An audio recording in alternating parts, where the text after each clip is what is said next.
Welcome back to my channel ഫെയിൻ maths classes. So ഇന്നത്തെ ക്ലാസ്സിൽ നമ്മൾ ഡിസ്കസ് ചെയ്യുന്നത് ലൈൻസ് ആൻഡ് ആംഗിൾസ് ചാപ്റ്ററിലെ page number 35 figure it out questions ആണ്. അപ്പോൾ എന്താണെന്നുള്ളത് നോക്കാം. നമുക്കിവിടെ ഒരു അൺലേബിൾഡ് പ്രൊട്രാക്ടർ ആണ് തന്നിരിക്കുന്നത്, അതായത് നമ്പേഴ്സ് മാർക്ക് ചെയ്യാത്ത ഒരു പ്രൊട്രാക്ടർ ആണ് തന്നിരിക്കുന്നത്. അത് നോക്കിയിട്ട് നമ്മളോട് ഇവിടെ കുറച്ച് കാര്യങ്ങളൊക്കെ ചെയ്യാൻ പറഞ്ഞിട്ടുണ്ട്. സോ അപ്പോൾ അത് നമുക്ക് ചെയ്യാം. Write the measures of the following angles. Angle K A എല്ലിന്റെ കാര്യമാണ് പറഞ്ഞിരിക്കുന്നത്. താഴെ കുറച്ച് കാര്യം പറഞ്ഞിട്ടുണ്ട്. Notice that the vertex of this angle coincides with the centre of the protractor. അപ്പൊ കെ എ എൽ എന്ന് പറയുമ്പോൾ കെ എ എൽ കണ്ടോ. അപ്പൊ ഏത് ആംഗിൾ ആണ് വരുന്നത്? ഇത്. ഇനി നമ്മുടെ ഇതിന്റെ വേർട്ടെക്സ് എ വന്നിരിക്കുന്നത് എവിടെയാണ്? നമ്മുടെ സെന്ററിലാണ് അല്ലെ പ്രൊട്രാക്ടറിന്റെ. Okay.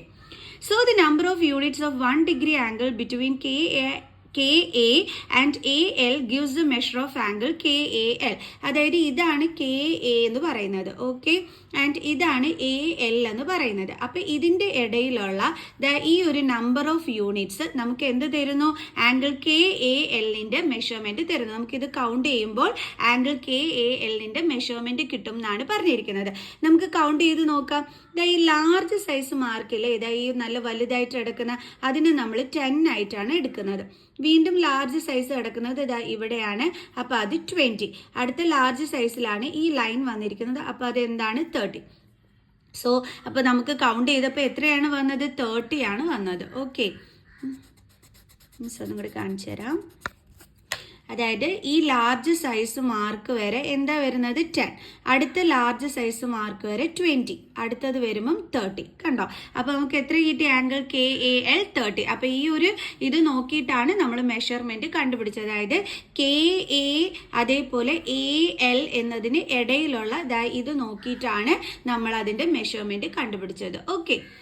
Then making use of the medium sized and large size mark, is it possible to count the number of units in 5 seconds or 10 seconds? അതായത് ഇപ്പം നമുക്ക് ഇവിടെ ഒരു ആംഗിൾ തന്നിട്ടുണ്ട്, ആംഗിൾ WAL. WAL എന്ന് പറയുമ്പോൾ ഇതാണ് WAL എന്ന് പറയുമ്പോൾ ഈ ആംഗിളിനെ പറ്റിയിട്ടാണ് ഇവിടെ പറഞ്ഞിരിക്കുന്നത്. കണ്ടോ. അപ്പൊ നമ്മളോട് ചോദിച്ചിരിക്കുകയാണ് ഇവിടുത്തെ ഈ മീഡിയം സൈസ്ഡ് എന്ന് പറയുമ്പോൾ ഇതാണ് മീഡിയം സൈസ് വരുന്നത് കേട്ടോ. ഇതാണ് ലാർജ് സൈസ് വരുന്നത്. കുറച്ച് വലിയ വരെയാണ് ലാർജ് സൈസ് വരുന്നത്, കുറച്ച് ചെറിയ വര ഇവിടെ കൊടുത്തിരിക്കുന്നുണ്ടോ, അത് മീഡിയം സൈസ്ഡ്. അപ്പൊ ഈ മാർക്സ് ഏതെങ്കിലും ഒന്ന് നോക്കിയതിന് ശേഷം 5 സെക്കൻഡ് ഉണ്ടോ 10 സെക്കൻഡ് ഉണ്ടോ നിങ്ങൾക്ക് ഇതിന്റെ മെഷർമെന്റ് കണ്ടുപിടിക്കാൻ പറ്റുമോ എന്നാണ് ചോദിച്ചിരിക്കുന്നത്. കൗണ്ട് ചെയ്യാൻ പറ്റുമോ എന്നാണ് ചോദിച്ചിരിക്കുന്നത്. യെസ്, പോസിബിൾ ആണ്. എങ്ങനെയാ നോക്കിക്കോളൂ. WALന്റെ മെഷർമെന്റ് കണ്ടുപിടിക്കുന്നത്. WAL എന്ന് പറയുമ്പോൾ മിസ് പറഞ്ഞു ഇവിടുന്ന് ഇവിടം വരെ ഉള്ളതാണ്. കണ്ടോ, ഇവിടുന്ന് ഇവിടം വരെ. അപ്പൊ ഈ ഒരു ഇതാണ് ഈ നമ്പർ ഓഫ് യൂണിറ്റ്സ് കൗണ്ട് ചെയ്തിട്ട് നമ്മൾ കണ്ടുപിടിക്കണം. അപ്പൊ മിസ് പറഞ്ഞു ലാർജ് സൈസ്ഡ് മാർക്ക് എന്ന് പറയുന്നത് 10 ആണെന്ന് അല്ലേ.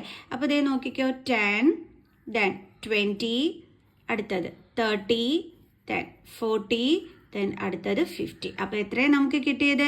50 ഡിഗ്രി. ഓക്കെ, ഇങ്ങനെ ഇടുമ്പോഴാണ് നമ്മൾ 50 ഡിഗ്രി എന്ന് വായിക്കുന്നത്. ദെൻ അടുത്തത് ആംഗിൾ TAK. ആംഗിൾ TAK ഇത് വരും. TAK എന്ന് പറയുമ്പോൾ നോക്കിയേ, TAK ഇത്രയും കണ്ടോ. ഇത് ഇത്രയുമാണ് നമ്മൾ TAK എന്ന് പറയുന്നത്. മിസ് അതിൻ്റെ ഇടയ്ക്കുള്ളത് വായിച്ചു തരട്ടെ.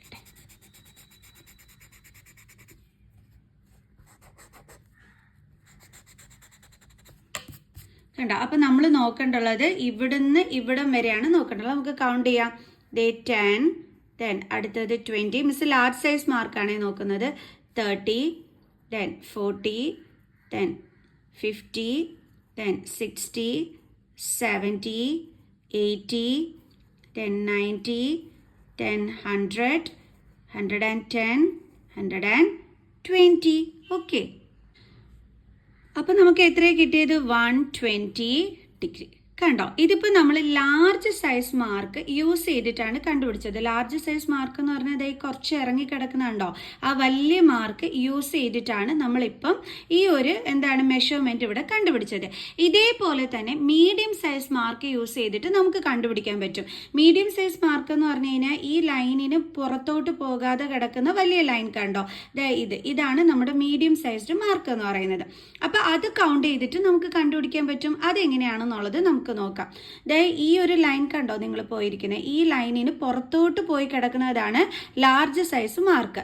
ആ ലൈനിന് അകത്ത് നിൽക്കുന്നത് കണ്ടോ, ഇതാണ് മീഡിയം സൈസ്ഡ് മാർക്ക്. ഓക്കെ, അപ്പം നമ്മൾ ഇനി അടുത്ത് ചെയ്യാൻ പോകുന്നത് മീഡിയം സൈസ് മാർക്ക് കൗണ്ട് ചെയ്തിട്ട് എങ്ങനെയാണ് കണ്ടുപിടിക്കുന്നതെന്നാണ് നോക്കുന്നത്.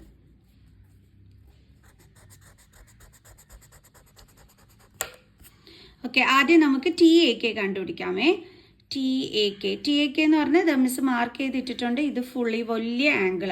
അപ്പം മീഡിയം സൈസ് എങ്ങനെ കൗണ്ട് ചെയ്യുന്നതെന്ന് നോക്കാം. മീഡിയം സൈസ് വരുമ്പോൾ 5 വെച്ചിട്ടാണ്. അപ്പം 5, 10, 15, 20, 25, 30, 35, 40, 45, 50, 55, 60, 65, 70, 75, 80, 85, 90, 95, 100, then 105, 110, 115, 120.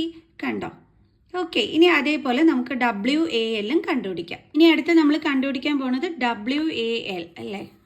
WAL എന്ന് പറയുമ്പോൾ ഇതൊന്നും വേണ്ട. അയ്യോ, മിസ്സിൻ്റെ ഇത് കുളമാകും എന്ന് തോന്നുന്നു. പേപ്പർ എന്നുവെച്ചാൽ മിസ്സിൻ്റെ ഇറൈസർ കാണുന്നില്ല. അപ്പോൾ ഈ ഇറൈസർ യൂസ് ചെയ്യുന്നതിൻ്റെ പ്രോബ്ലമാണ്.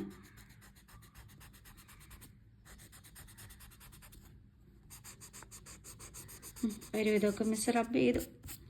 ഓക്കെ, WAL എന്ന് പറയുമ്പോൾ ഇത്രയുമായിരുന്നു അല്ലേ. ഇതാണ് WAL.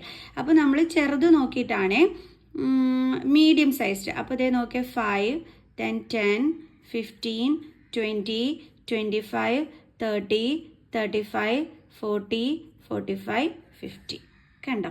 അപ്പോൾ നമ്മൾ ചെയ്തില്ലേ, ഇത്രയുള്ള സംഭവം. ഈസി ആയിരുന്നു. അൺലേബിൾഡ് പ്രൊട്രാക്ടർ നോക്കിയിട്ട് എങ്ങനെയാണ് മെഷർമെൻറ്റ് കണ്ടുപിടിക്കുന്നതെന്നുള്ളതും മനസ്സിലായല്ലോ എല്ലാവർക്കും. ഓക്കെ ആണല്ലോ. സോ നെക്സ്റ്റ് ടോപ്പിക്കുമായിട്ട് നമുക്ക് അടുത്ത ക്ലാസ്സിൽ കാണുന്നത് വരെ ബൈ.